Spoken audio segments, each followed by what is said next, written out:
My crazy mother-in-law gaslit me into ruining our marriage. Okay, so this is the cruelest thing my mother-in-law Brenda, 56F, ever did. She didn't just push me away, she actively engineered my husband's, Mark, 38 decision to leave me. And the kicker. He believed her over me for months. We were in our late 30s, settled into a comfortable life with our 2 kids. Mark adored Brenda. She was the center of their lives, always sending gifts, coming over unannounced, showering them with attention. Brenda had 4 kids of her own, 3 married, and was the golden child, the organizer, the one everyone deferred to. My younger brother Dave, 35, was the golden child of her family. Mark, despite loving me, felt overshadowed. Brenda subtly complained about my lack of excitement and Mark's mildness. I always dismissed it as typical in-laws. The real gaslighting started subtly. Brenda would tell Mark stories about how his boring job wasn't challenging enough, how my controlling ways stifled their fun. She'd call me Molly, my full name, and say things like, Molly, I just don't understand why you can't be more like Sarah. She's vibrant. I knew she was referring to her daughter-in-law, who was much younger and more extroverted. One Christmas, Brenda showed up unannounced with a huge, expensive gift for the kids, but nothing for Mark. He asked politely if she'd forgotten, and she snapped.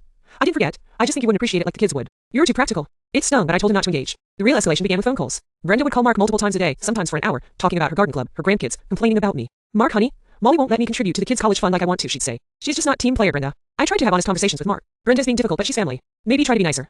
I suggested. Instead, Mark started to believe her. He'd come home looking exhausted from appeasing Brenda, feeling inadequate. He started confiding in her more, calling her mom instead of Brenda. He stopped telling me about his day, preferring to vent to Brenda about work frustrations. She just doesn't understand pressure, Brenda would tell him, conveniently forgetting her own complaints about his mildness. The breaking point was when Brenda, while visiting for a month, started actively undermining our relationship. She'd leave notes saying, Mark needs his space, or Molly, maybe you could handle the kids' schedules yourself. She'd tell Mark I was trying to dictate his time off, that I was jealous of his interactions with her family. She's got you thinking she's controlling, Brenda whispered to Mark during a heated argument I wasn't privy to. I felt myself cracking. Was I really controlling? Had I driven Mark away with my nagging? I started doubting everything. I'd look at Mark, wondering if he saw the good in me or just Brenda's manufactured image. I remember one conversation where Brenda said, honey, Molly just needs time. You're young, she'll come around. And for some reason Mark agreed. Then came the texts. Brenda started sending him cryptic messages late at night, saying things like, she's not happy, Mark, but you are. She's trying to push you away. He'd read them to me looking for confirmation, and I couldn't find it. I felt like a bad wife, a burden. I started avoiding him, terrified of losing him completely. The final straw was when Brenda told Mark I was planning to leave him for my brother, Dave. Oh, come on, Brenda, stop, I begged him. Is this true? He looked genuinely confused. Who told you that? Molly, I don't know what to think. Brenda just called and said you were threatening to cancel Christmas plans over nothing. She said you were miserable. No, Mark, I wasn't. Brenda lies all the time, you know she does. He was silent for a long time. Maybe she's right about something. The seed was planted.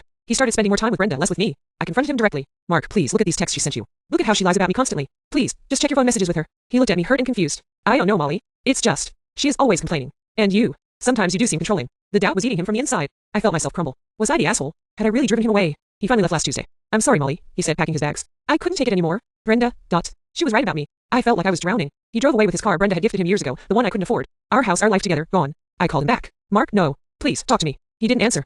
I found his phone.